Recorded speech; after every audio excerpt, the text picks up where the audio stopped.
All right. So I'll I make kind a of motion to open the meeting. sounds good. So I'll start the meeting now, just to kind of give us a run through. So thank you everybody for joining us. I know it's been a little bit delay since November, last time we met. And of course we're back to meeting remotely for the time being, or just until things kind of cool down a little bit. Just want to kind of go through a few discussion topics with you tonight, kind of start back off with a discussion for the one stop for community growth. And I had brought this forward last year, and what essentially this is there's a application portal through the state that allows for towns to basically apply based upon the project, and the entities from the state such as Mass Development, DHCD, they essentially will look for which grant option is the most applicable towards your project.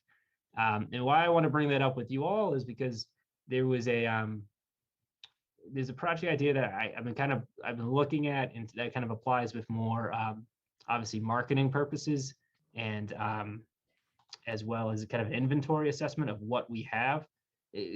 There's certain software out there that kind of allows for towns to kind of buff up their economic development pages or their website to kind of add resources for potential businesses or developers that are coming to town, to kind of provide a more thorough breakdown of your land use potential, available properties. And so that's a software. I mean, I'd love to be able to try to see about utilizing and trying to add to the town's website. So I kind of want to bring that forward as a project concept with you all, and see about reaching out to the one-stop program. They have an expression of interest period before you actually apply. That's open until the end of March. So that's one of the projects in particular I think would really be useful, for the town, and kind of definitely correlates with the goals of the Economic Development Commission of really improving our marketability and the resources that we do have. Obviously, I'll get calls occasionally from people that are, hey, I'm looking for this, I'm looking for that, and I can try to go through whatever means I can to try to find applicable property that they're looking for. But I think having a standalone software platform to kind of utilize local data and be able to kind of point them in that direction and have that up to date. I mean, that's something that I think that a lot of towns near us, I know Mansfield has an option, Natick has a different variation as well. And so that's just one kind of update item I kind of want to bring to you all. And if you have any questions or comments on exploring applying for a grant to utilize something like that. If anyone has experience using something like that in the past, if you've ever done research in any other towns. I don't know. Patrick, in terms of like having availability of existing inventory, stuff like that, Yeah. CoStar is a great resource. Yeah. So if the town has accessibility to CoStar, whether it's through the assessor's office or something like that, but CoStar pretty much lists all the properties around for lease or for sale. Yeah. And it's a great resource. I mean, that's where all the commercial real estate brokers and stuff go through to kind of look to see what's availability for their clients and everything. So I wouldn't doubt if the assessors has access to that. Yeah, I'll have to reach out to the assessor. I think when I initially got here, I asked about CoStar, and I don't think off the get-go we didn't have a license. Like you mentioned, I know a lot of banks use that. A lot of private developers have something like that. I think this would be a little bit more. I'd like to provide a little bit more information than just the CoStar. Than just CoStar itself, maybe looking to also marketing materials, and what other advice we can get from more of a specialist that can kind of be procured through this grant funding. I mean, I think the CoStar license is doable as like a software for a service, and having a license like that within the town, that's something that can certainly bring forward to like the capital budget in the fall, and looking at that. But that would also put you in charge of the listing brokers, and listing brokers is going to have more detail in terms of pictures, layouts, more facts about square footage availability, the tax rate, what's going on there for, you know, the actual construction of the building. They'll have photographs and all that stuff as well. Okay. Yeah, no, I mean, that's a good idea. I mean, there's a lot of different software out there. I know CoStar is pretty much like it's the one of the best, most efficient versions. So if that's an option too, and we could also look into some other funding source to procure a license. Yep. That would definitely save me just writing an ag grant application if I can know exactly just which the best software is and go out and try to utilize something like that instead. But I just wanted to bring that forward. Is just, you know, it's getting to the new application season. There's a few different projects that, you know, that the rapid recovery plan process that we went through the past couple of years, myself and Sarah Khatib from Destination Downtown, a few different projects we want to kind of utilize to try to seek funding for. And so that was just an additional project I thought that might kind of correlate more to the goals of the EDC. But yeah, that's some good advice. Now, Patrick, can we search for this one? Is there a website just to educate ourselves on this? Yep. One moment.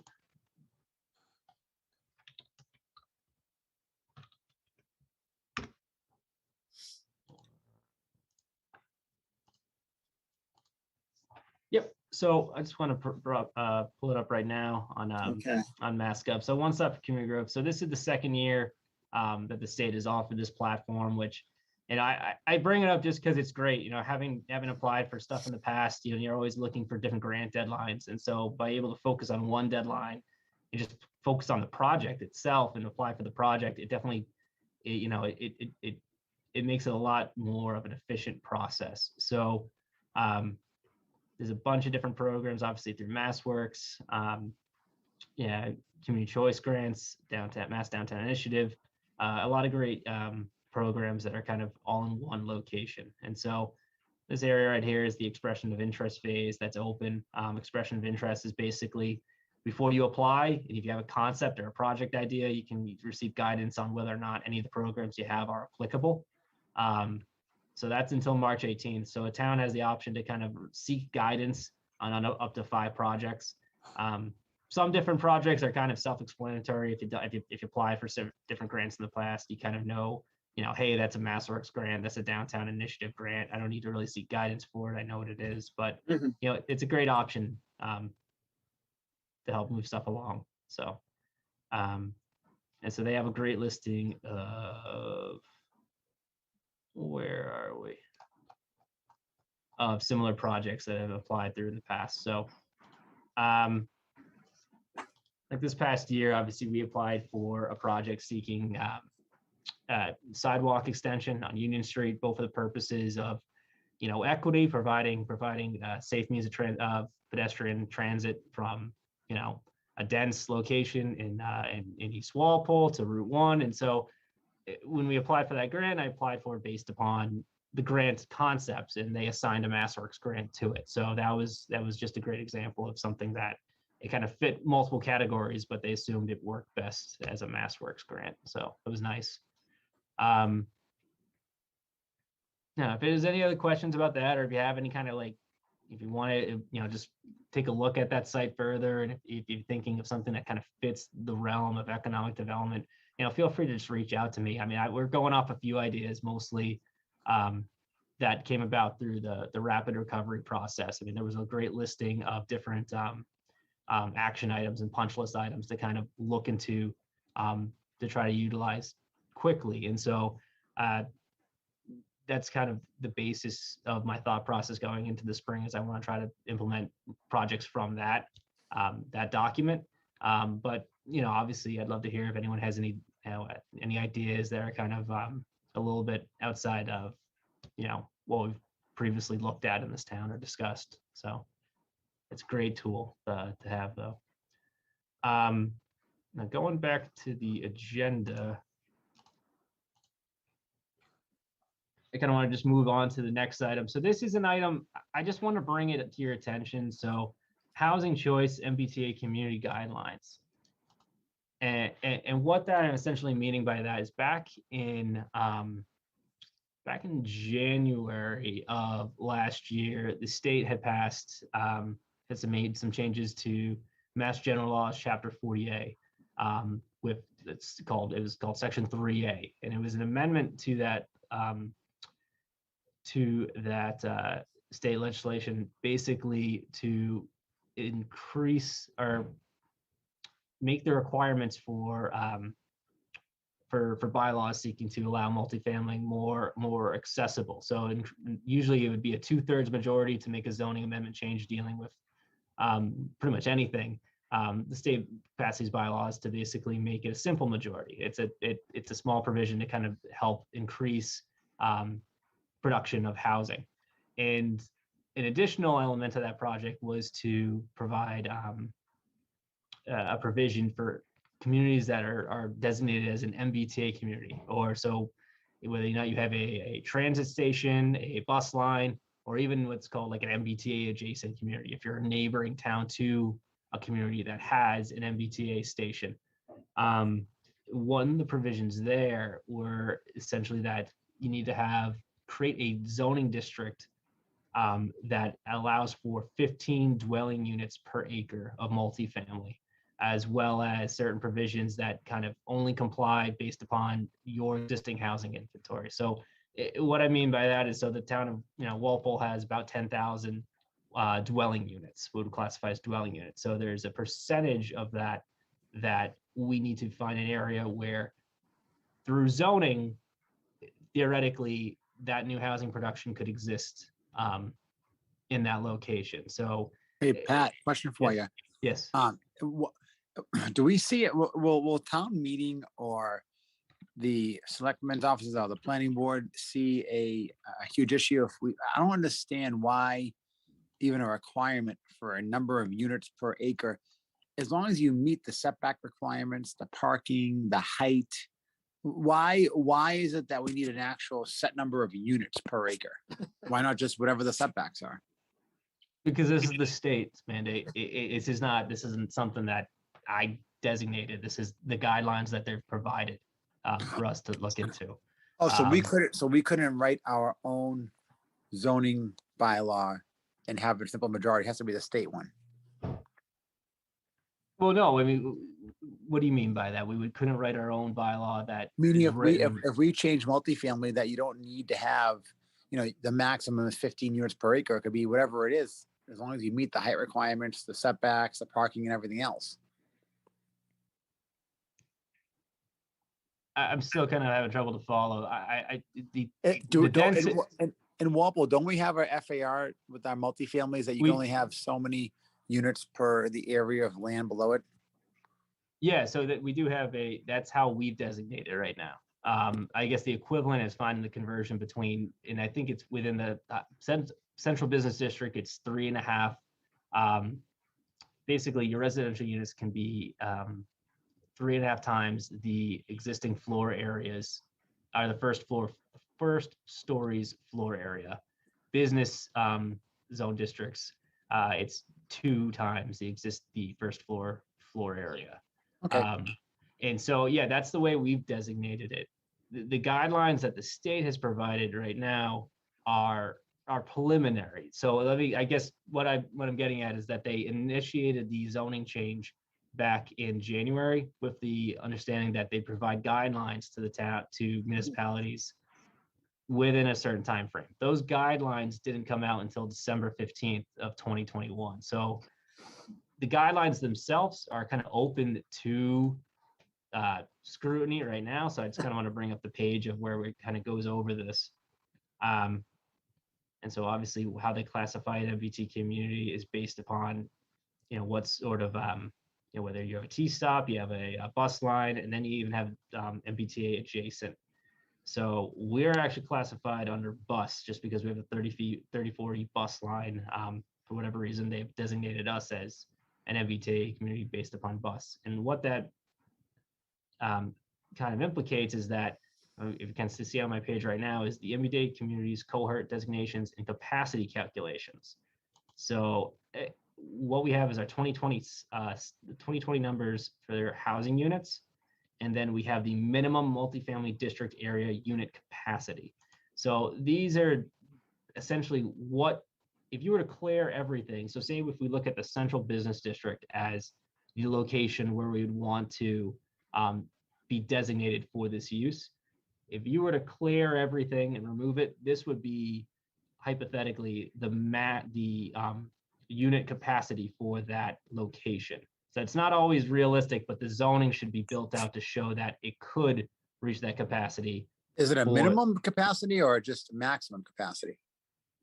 It's a minimum capacity, but it's very, like I said, that's not the number that will necessarily be built or need to be built. That's just the number that you can show that you can be built Okay. through your zoning. So I just want to highlight Walpole here, and our 2020 census number says we have 10,042 units. Our minimum multifamily district unit capacity is at 2,008 units. That's kind of an unrealistic number, but it's basically your zoning needs to show that you allow for it based upon the acreage of your district. So the central business district is about 62 acres. Just go give or take, looking at an aerial of what the boundary markers are for the central business district. So there's a little bit of math that goes into this that I need to kind of factor out, because we calculate by floor area ratio right now, and we're looking at something that's a dwelling units per acre conversion.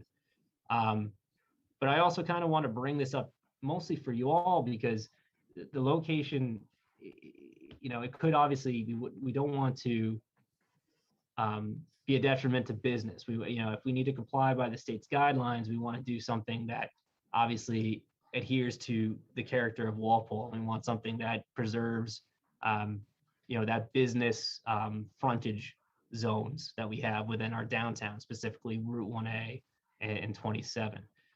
Patrick? Yep. How many resident dwelling units are currently in the CBD? Oh, we need to do a calc. I mean, I need to go find figures. I know I have the, we obviously have Union West and we have Liberty Station. I'll have to go to the assessor to figure out exactly. I know. 300, those 400.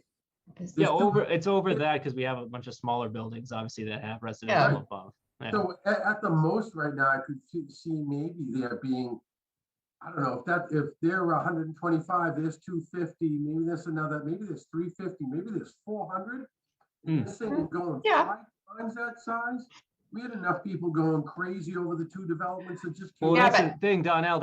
We don't need to reach that number. We have to show zoning that can equate Allows for that number. It's not a realistic number that we can reach. The zoning just needs to show that it's possible.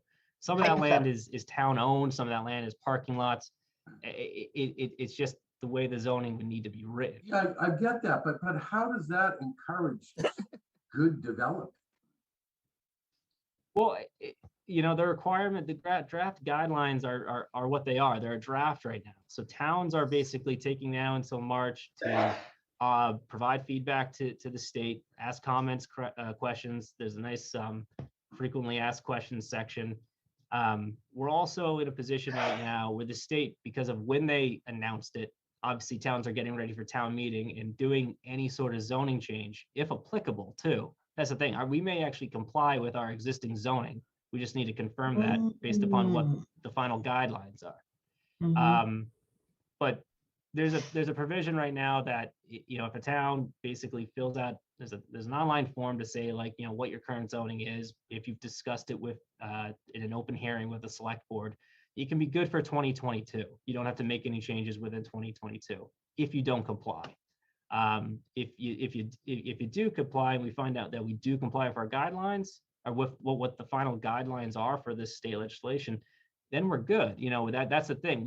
It's not finite. Yeah, it's not final, I should say, what these guidelines are, because they've opened a period for comment and correction. So it's I just want to kind of bring that forward to you all, just because this is something that, logically, if you're thinking of a location that would suit any sort of zoning change to allow for multifamily, we're thinking of probably our central business district, just because of the proximity to the existing MBTA train station. Yeah. Um, Doesn't the Yeah. current zoning bylaw require one parking space per bedroom? And if you add another 1,500 bedrooms, you're gonna require another 1,500 parking spaces. There's not even enough parking now. Yeah, so I mean, like I said, every town is different, and I think the fact that the town also has had sizable growth with Yeah. those two structures, that may be able to count towards your actual final calculation. Should. Yeah, and it should. Yeah, so that's one of the things that I think works in our town's benefit is the fact that those two Mhm. structures that have been built in the past few years. I mean, that's showing that the town has had Mhm.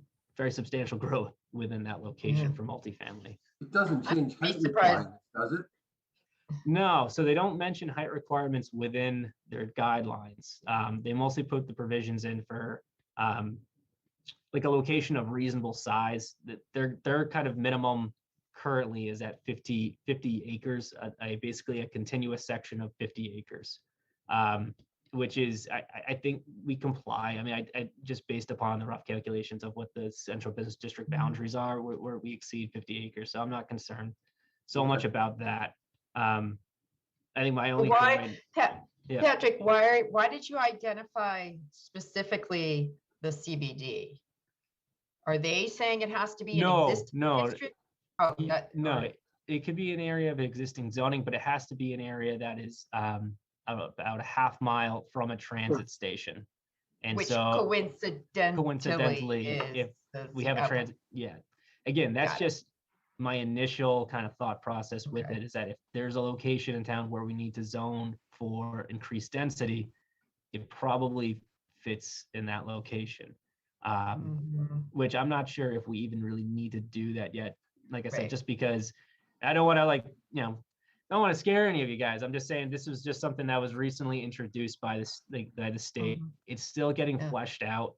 And I just want to kind of all you'll be aware that if Mhm. something changes, it would be great to kind of discuss that with the EDC in particular, because that location, in any area near transit station, whether it's the MBTA train stop or if it's the existing 34E bus line, I mean, those are areas where, we have business as well. So, I mean, that's Mhm. something that, I want to make sure gets factored in Mhm. with any sort of change, is that we preserve that Mhm. business character in those locations, Yeah. in particular.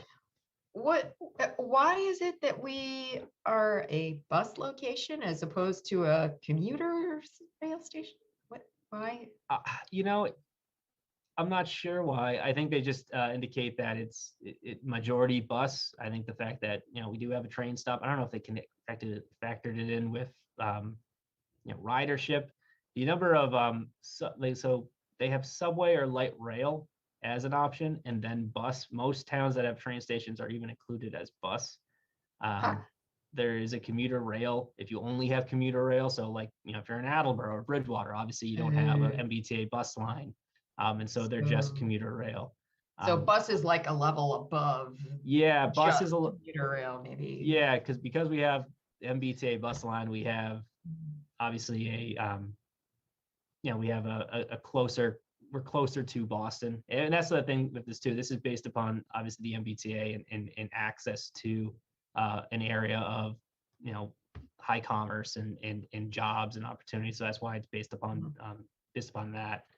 And so, how they classified us as bus as opposed to just commuter rail, I think it's because we have both, and one is more. Yeah. Yeah, I wouldn't be surprised if we make that number already. We honestly, we might, and that's why I didn't want to kind of jump to anything too crazy. I think we're working on asking questions through their comment line just to kind of get confirmation on a few things. And then, the fact that they did add a provision that we're fine for 2022. And by we're fine, let me just back up with that. So the reason they added this is not only just to incentivize additional housing creation, but I guess the carrot, so to speak, that they're holding over towns is that, if you don't comply with this this zoning by 2023, essentially that you kind of fall out of contention for applying for some grant opportunities. And so that's the thing. You're in a better position, obviously, to implement this. Some towns that are part of this may not even want to implement it entirely. They have an option called Mbta adjacent, which is essentially communities that don't have a commuter rail or bus station, but they're adjacent to one. So I mean, you got, Holden, Mass, Paxton, Mass. I mean, they're pretty far out there, but does this matter to them to have increased housing density? I don't know, or if that is even applicable to them.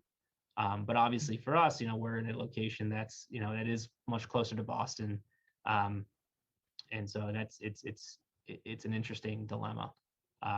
But it's still one that's, I think, still early enough that I think the guidelines themselves will be a little bit more detailed and changed. And, if we comply, we'll be able to hopefully, not have to worry about anything really, but it still is a little too early for that to figure that out. So, Harry, did you have a question? I'm sorry. I think I Oh, talked yeah, too much. Yeah.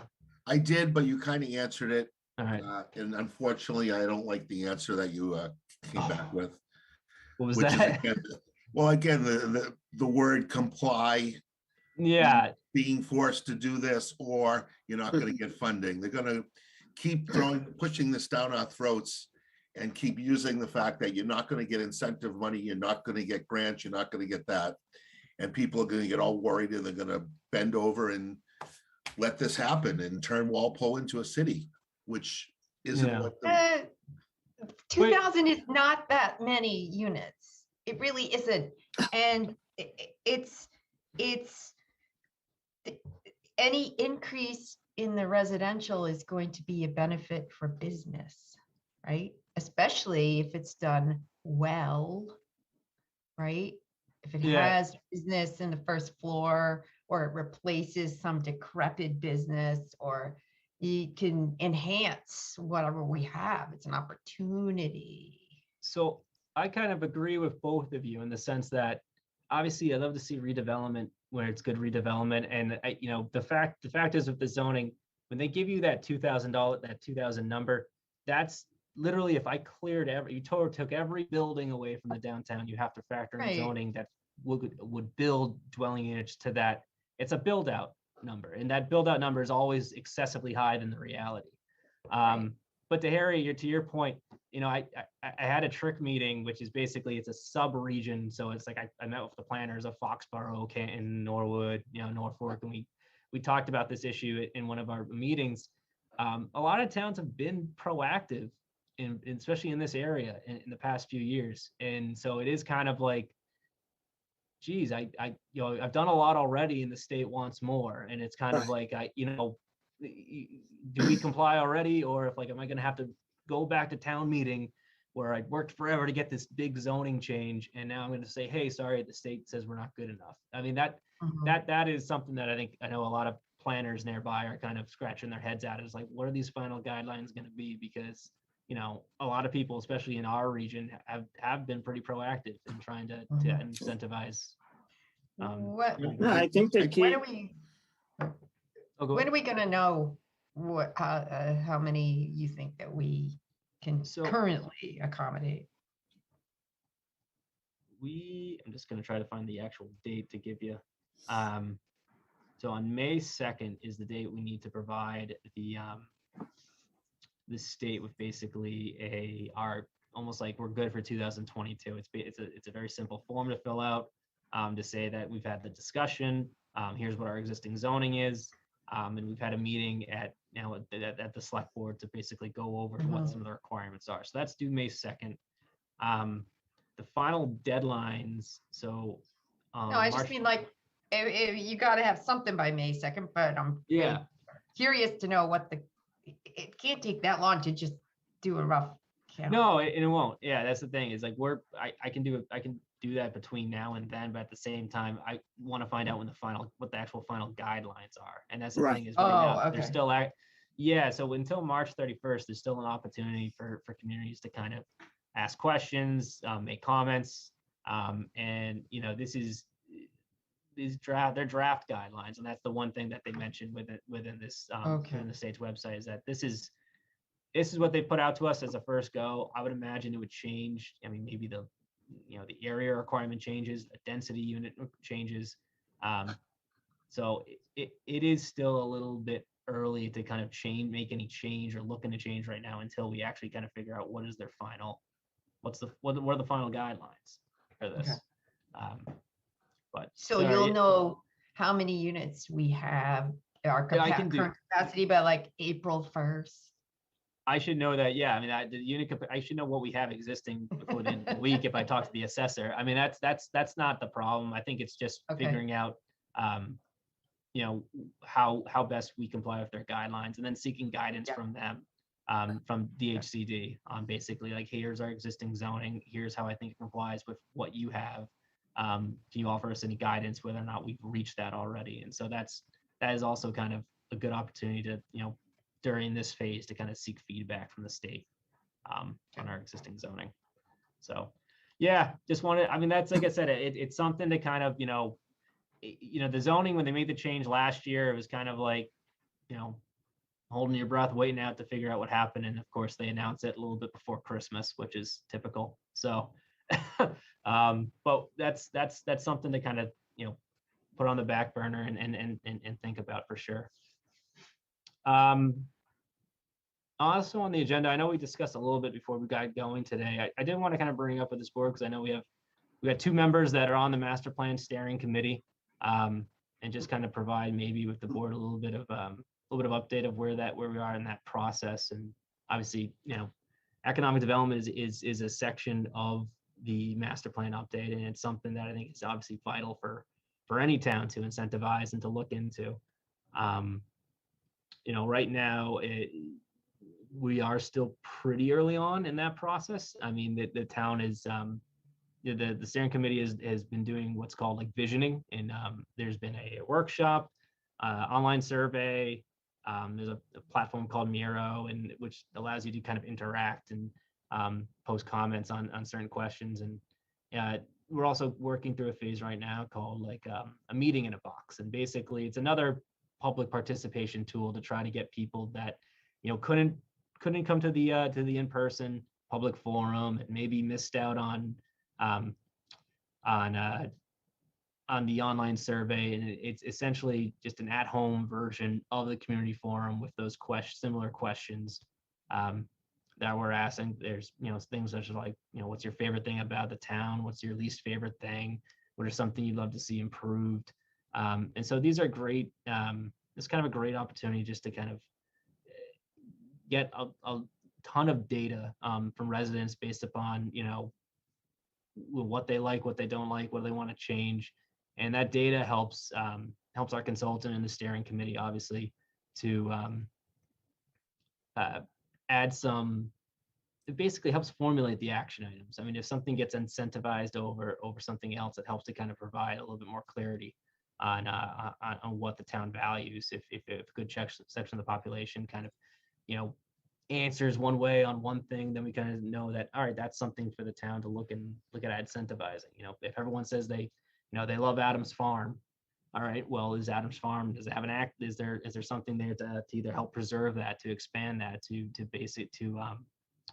provide more outreach for, or anything like that? So yeah, so I know, I feel like I think it was back in November or so, I might have reached out with an email about setting up a leadership interviews with the committee. I don't know if everyone was able to participate in that, or if anyone had questions about that process. Or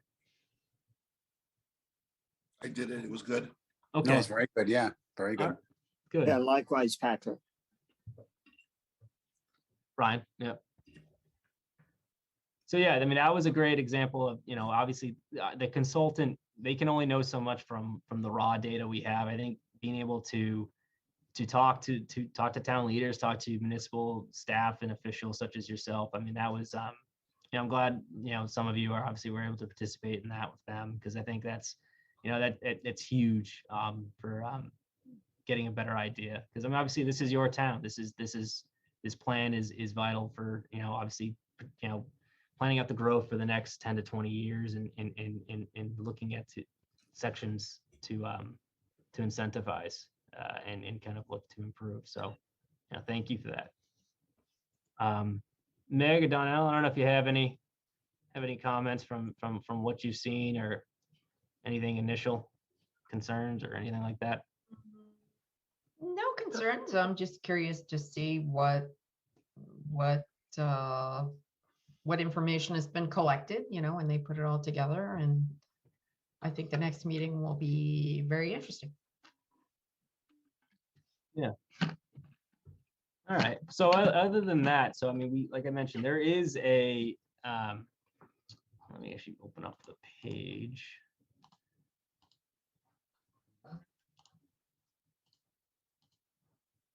So I just kind of want to run through the process right now. So this was posted on the town news calendar, but I also just kind of want to show you if anyone's interested in kind of taking a look about, obviously, that kitchen conversation or meeting in the box activity I had mentioned. So this is kind of a really great tool that just, obviously all you need is maybe 8 to 12 of your friends, neighbors.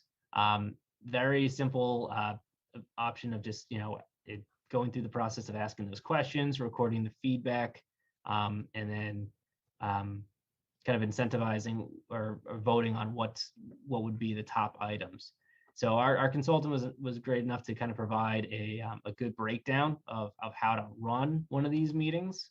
Let me go to the actual page. So a little bit of an ad to kind of go through of the importance of them, as well as a help guide for running a meeting like this. So there's the packet with information of basically what questions we're looking to ask, and how we want to procure the data, and how you want to send that data back to me so I can get to the consultant. We can kind of inventory that, and then a good help guide. And that's always important to kind of understand, what we're looking at and why it's important, but also, running a meeting, whether it's in person or whether you want to try to do something over Zoom or anything like that. I mean, I think it's good that you can spell out some different options of how to try to facilitate good feedback and responses. Because, I think one of the benefits of doing this public participation exercise is that it's supposed to be a little bit more, I want to say comfortable. You know what I mean? I mean, obviously going to a public forum and casual, exactly. I mean, going to a public forum in person, that doesn't really get a lot of people. We know that. I mean, that's the thing. It'd be great if we can get a lot more for public forums, but I think people, especially during the night, people have jobs, people have kids, and this is a great option to do something on your own time in a more relaxing setting, and obviously provide good feedback as well. So if everyone has any questions and wants to look into that, we are trying to keep that open until as a participation exercise until the end of January. I'd be happy to. Does the town provide comfort food and drink to? I know. I provide copies. You can provide your own refreshments. You need paper copies, that's me. But yeah, no, that's just one thing. I just want to make a plug for that with you all. Just if anyone has any interest in kind of learning a little bit more or finding out more about it, please reach out to me. I just want to kind of moving along. So MassWorks grant, I think I touched on this when I talked about the one stop. I just kind of want to give an update for that. I think this kind of the project, it both benefits residential growth, but also, the purpose of it is to get people to a place of commerce, a place of business. And so just to kind of back up a little bit, that was a grant that I got through the One Stop application platform last year. All it is essentially is adding sidewalk to a section of Union Street, which sounds incredibly simple and boring, but that section, if you drive past it right now from Brook Lane to Route 1, it literally, there's a footpath delineated into the ground. The grass is dead from so many people walking that way to get to Walpole Mall and get to places of business there. So it's definitely to me it's a win-win project. I mean, it helps out obviously the people that live in the neighborhood, but also the people that utilize the bus line that's nearby off of Washington Street. They can, people that work at the mall. So where we stand with that project, there's a pre-contract form, which is kind of funny. We're gonna finish that by the end of the month, hoping to begin the process of doing design work and permitting. The location is actually, if you know Trap Hole Brook, of where that is, the road intersects Trap Hole Brook in two places. So we'll have to obviously go through permitting through the Concom and potentially through the zoning board as well, because it's in the floodplain overlay. If it, that's something that we got to determine once I'm doing this pre-contract form, and that can impact the timeline as well. But it's a simple project. Hoping to have it done by early 2023. And so obviously working with DPW right now to kind of get everything in order. And then that's pretty much it. So I can obviously provide a little more guidance, a little more feedback once that gets going and completed. But Harry, do you have a question? Yeah, didn't we asked the question about why doesn't the bus just go to Walpole Mall? Yeah, and I think Mark brought that up. I had spoken to her name's Karen Dumaine. She does a lot with transit. I think some of you might have, if anyone's been involved with the suburban transportation group, which is kind of like a hodgepodge of communities that are in the Mbta section that have met periodically to go over transit issues. I had reached out to her just initially and just to kind of find out like a little bit more about that, just because she's a great source of knowledge. And it's on a fixed route, and that was kind of what I got out of them, is that basically once it's on that route, it really can't deviate from that route, which sounds incredibly a little odd, just to the fact that obviously if going to the mall would certainly benefit a lot more people, but for whatever reason, being on that route itself, it's not so simple as like, hey, can you go to the mall instead? I think they have time deadlines to meet, and for whatever reason, that's the route that MBTA has chosen for that bus. So I mean, that's not really a good answer, but that's kind of what we got from that. I mean, I think that could certainly be pushed based upon ridership. If that stop in general sees a lot more people exiting that bus, and they keep track of those ridership numbers, I mean, that shows that there's certainly a lot more of there's a lot more use at that stop compared to other locations. So maybe there might be a reason why, and that reason is because the mall and Route 1 is right there, and a lot of people get off to go to work there. So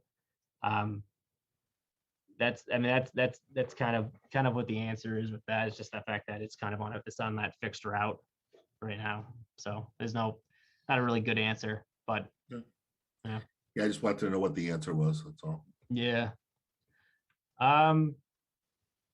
So I was going to move on to just department updates. I know, Donnell, you mentioned that a little bit earlier about kind of ongoing projects in town. Just to maybe go through some of the 40Bs. I know this committee has discussed that in the past. A few of the 40B residential developments in particular that, they've been here for a little under a year right now, and that still has been kind of a big hurdle with the zoning board of appeals that they're working through. Obviously the big development off of Summer Street, Cedar Edge, Cedar Crossing, that was a project that received conditional approval in the fall, was appealed by the applicant, was issued a new decision from the Housing Appeals Committee, and that itself was appealed, I believe, by a resident. So that project it's going forward in the sense that, I mean, it's received approval from the zoning board, but it's within litigation right now. And so that's kind of all I have for the Cedar Edge, Cedar Crossing, that Summer Street project, is that the fact that it's just in litigation at the current standing.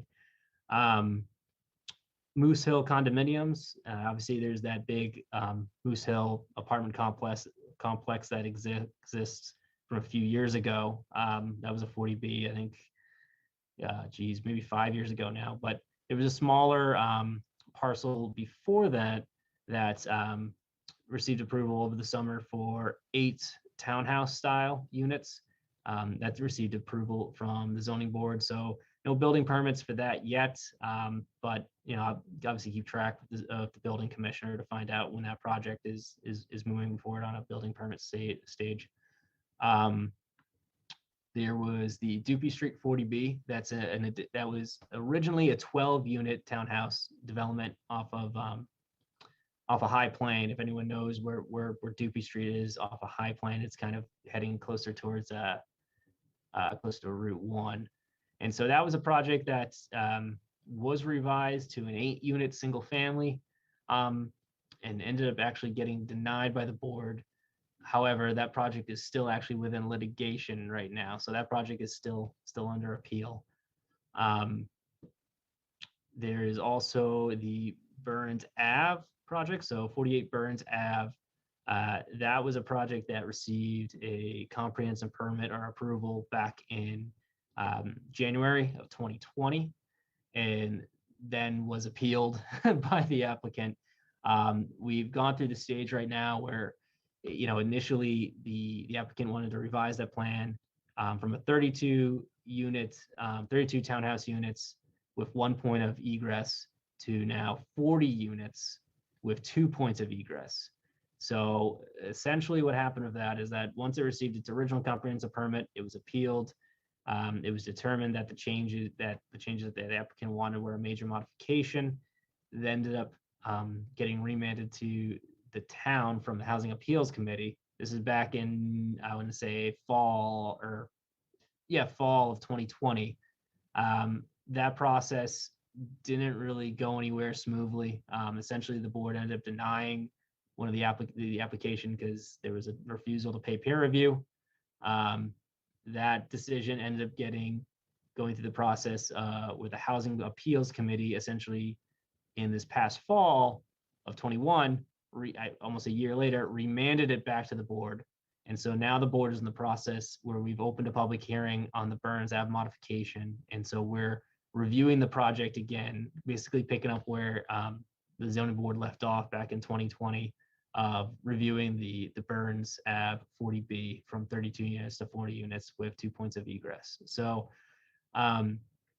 it's a very, I wouldn't say complicated, but it's a little complicated. It's one of those things where I feel like there's so many twists and turns to it, and just changes where it's good that, it's good that the Housing Appeals Committee kind of provide a little bit more clearance or understanding of from the previous appeal, but to kind of go forward with that project again, it's interesting. It's interesting just kind of since being here, kind of reading on the history of that project, how it started back in 2018 and where we are now with that. So like I said, it's back and it's still ongoing.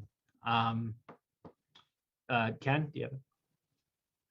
Yeah, I think, we've heard a lot about housing developments and zoning, most of it non-commercial, and it seems to me we're spending too much time out of our limited time on housing.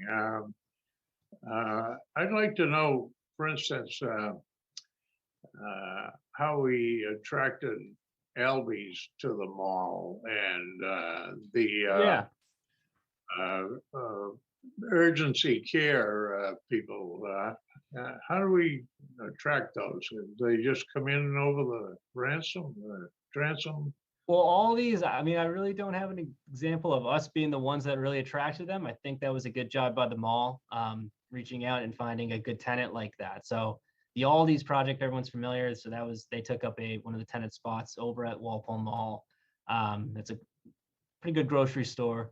That project has actually been completed, and they are operational, which is great. That location you mentioned with the urgent care, I believe, let me just see, have a form out right now. Yeah, and so that's actually open and operational as well. So that's those are two projects that obviously commercial related. And so in terms of outreach to get those, I think that was just the market kind of dictating itself. And they, obviously I haven't spoken to them all as much as I'd like. I think they did a good job, obviously, reaching out and bringing in Aldi's. I know they were filling in they're still trying to fill in a few other openings over there as well, a few other vacancies. And so, obviously malls are changing, and it's interesting to see what will happen. But they are keeping everything going over there as best they can, for sure. We did I don't know if I've spoken on Gatehouse Kitchens, was a commercial development off of West Street. If anyone's familiar with that, that's a location off of West. That's basically 12 rentable or subleasable kitchen spaces. So locations that are, if it's a food truck, if it's a catering company, it's a great location to kind of have that use available for a tenant that may not be looking for a brick and mortar location, but they need to do food prep. So that was something that was opened up not too long ago, obviously in the early summer of last year. One project that is, I would say, both, it's a mixed use project, but it's called West End. It's on 130 West Street and 25 Spring Street. It's the old location of the Dry Crete. So that's 22 live work townhouses. That's before the planning board right now for site plan review. And I guess what the concept is essentially that someone would go in and they would lease a total unit, which basically means the first floor of each unit is reserved for professional office space or professional business space. And then the subsequent, the two following the second and third floor unit would be the living space. And so it's definitely a unique concept for Walpole or just in general. And so that's a project that is going through the site plan review process right now with the planning board. I believe they're meeting with them, I believe this week actually. But so they're coming to a head for sure. Tesla off of 295 Union Street. That was a location. Obviously, that's the old Sunbird lot. They're currently utilizing that site for almost like a in between from when the product is before the product, their cars are delivered to their dealerships. They kind of stop there for a check for damages, paint, touch-ups. So that's a project that I know is ongoing. I think they received special permit through the zoning board for the use. I think they are converting from septic over to town sewer. So there's still some change to that site that need to happen there. Just the fact that they're going to be including a paint booth in general is, there's certain changes to that building that need to bring it up to code. So that's one project that's, certainly interesting. Dry Crete. So that location that was on West Street, they're actually looking for a new location on, they already have a new location on where in front of the preserve. I'm trying to find, I think it's 2220 Boston Providence Highway is the actual locations. There's some vacant parcels there right now. I'm actually going to bring it up just because I got to do a better job of showing than explaining. In this project, they are actually they recently applied for site plan review with it's right before that crazy car wash place. Oh. Let's see. I'll pretend I didn't hear that. All right. It's this parcel right here. So obviously they have right by the Walpole Motel, and I think there was an old veterinary clinic. So they are like I said, going through the site plan review process. I think they just applied. They haven't met yet with the board. So that's going to be a new commercial building as well. Is that for Dry Crete, you said? It should be for Dry Crete, yeah. Nice. Correct. Yep. So it's good to see that happening.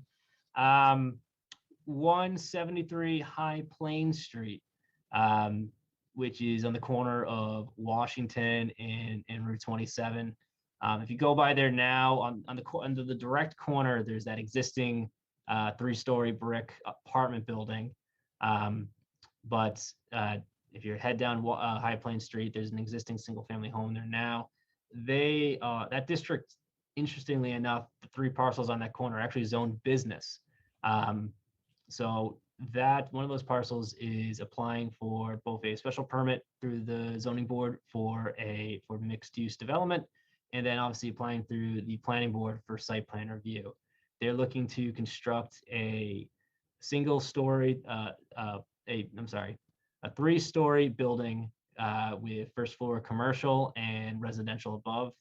Currently, we have a public hearing scheduled with the zoning board for February 2nd. I believe they're meeting with the planning board in mid-February to open up that public hearing process for them. So that's also going to be a nice opportunity to see some mixed use development in a zone that allows for it. So that's a current project for sure. Solar off of South Street, I believe it's 455 South Street. If anyone remembers town meeting last year, there was the zoning amendment change to add that parcel to the photovoltaic overlay district. They've been going through the process right now of actually meeting with the planning board for site plan review. So that's I believe it's Harwich Engineering is actually the building that's on site. That's going to exist still. That's continuing to exist, but it's in the back of the site where they're proposing to construct solar. So obviously that's a use that's now allowed in that location, and that's they're still in the site plan review process as well. Is there And- anything that we can do, Pat, to promote some of these things, or do you? There's one project that I definitely want to kind of bring back to you once it gets further along in the process within our downtown. And so that's of multifamily. That would be just a great project for the EDC to kind of obviously offer some guidance on and offer some feedback once it gets further along in the process, just because, our downtown, I feel like it's on most studies we do, we're always looking at improvements to the downtown, and we're looking at how we can try to increase foot traffic and new uses and new businesses. And so, obviously the town took the measures to try to incentivize that with the 2 new apartment buildings that are there currently. And so seeing future use, we would love to see something, obviously the apartments are great. People need a place to live. It's good tax revenue, but obviously, from this board standpoint is, what type of incentive and what type of generation of new economic growth is gonna result from something like that. And I think that's imperative for anything new that happens within the downtown, because providing some assistance to our existing businesses and potentially new ones. I mean, that's certainly of interest to the board. So to answer your point, Ken, I mean, that's one project I definitely want to bring back once I can get a little bit more understanding of that it's further along in the process, and it's okay to kind of talk about openly just because it's still a little bit preliminary. Patrick, can I existing, ask, yes. has there been any interest in those commercial spaces in those new apartment buildings?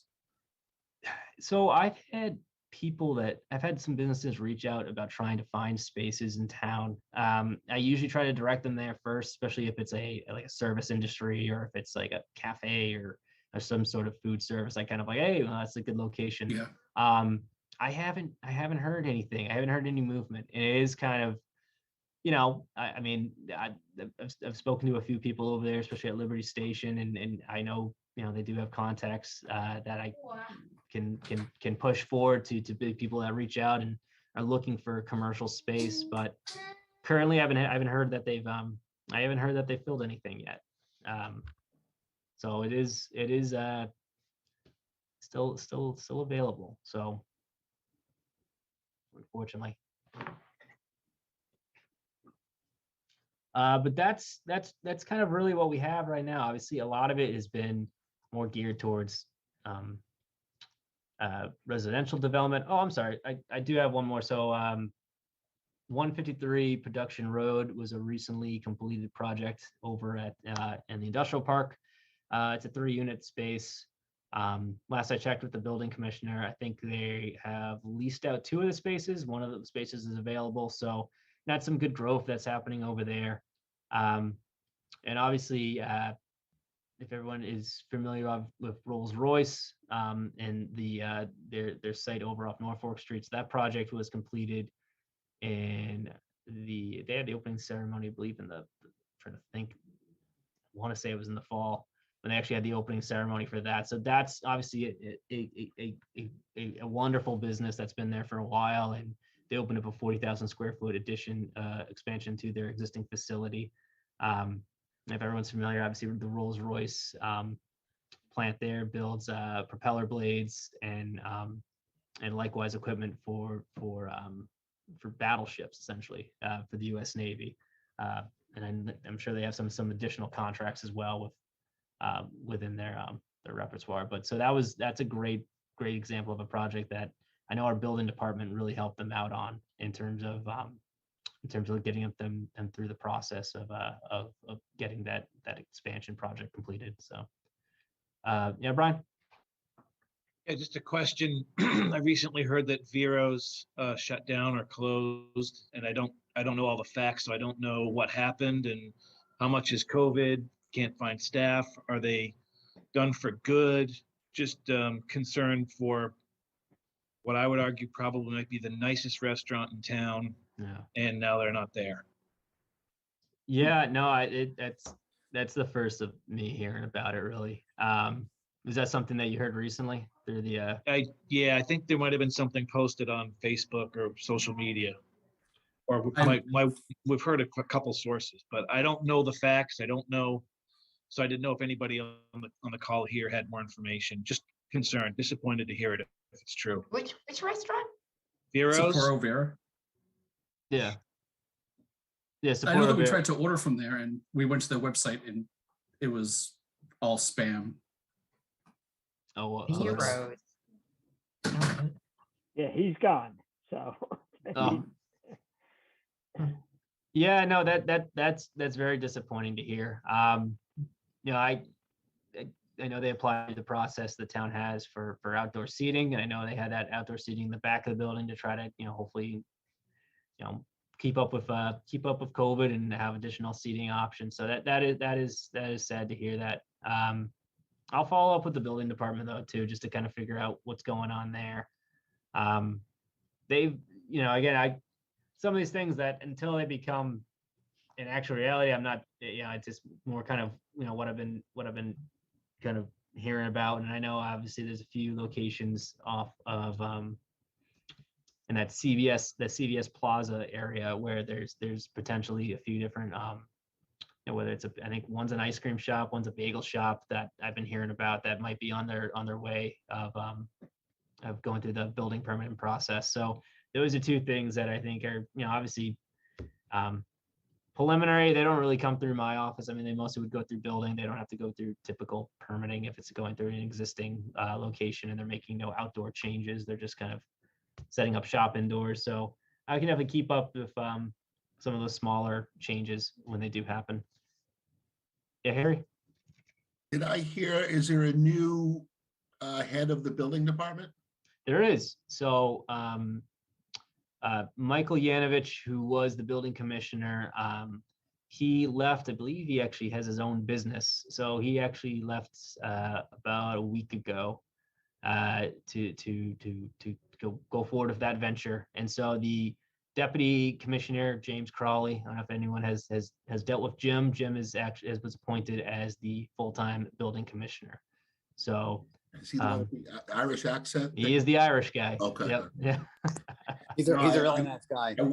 I wanted to commend Mike's work. I mean, we've been going at it for, I don't know, 6 or something years on the EDC. And, I think he's changed the atmosphere of Walpole, business openings. It's changed dramatically. Used to be, don't even try to, it's starting to become a smoother process. So I hope it stays that way.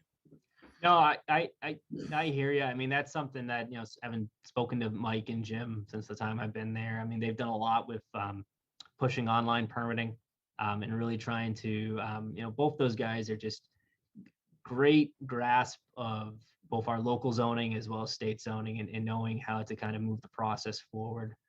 So, like I said, since I've been here, I mean, nothing but good things to say about Jim and Mike. And so I'm definitely optimistic that, what Mike started will definitely continue with Jim. Good. But so that's all I have other than minutes. I don't know if anyone has any questions or want to talk about any other thing on your mind or. Not to be a wise ass, but I am. Ah. So I don't go away too often, but I was in Florida for the Patriots game. And every single time I told people where I was from, they said, "Oh, where the prison is." Same here. And I know I've always heard that. I joke and I laugh about it, but I couldn't believe how bad it was. Mhm. And that being said, how can we get rid of our prison and just put 40B there? I'll have to make a call. See, I grew up in Attleboro. I always thought Norfolk. I never really thought Walpole for the prison. I don't know. Oh, no, yeah. Yeah. It's the Walpole Prison. No, it's not, yeah. Well, Hey, there's Harry, Yeah. a show Harry. on Hulu Yeah. that references Walpole Prison. next time you're in Florida, tell them you're from Cedar Junction. Oh, okay. Yeah, right. Oh, geez. So if anyone had time to review EDC minutes, Yeah.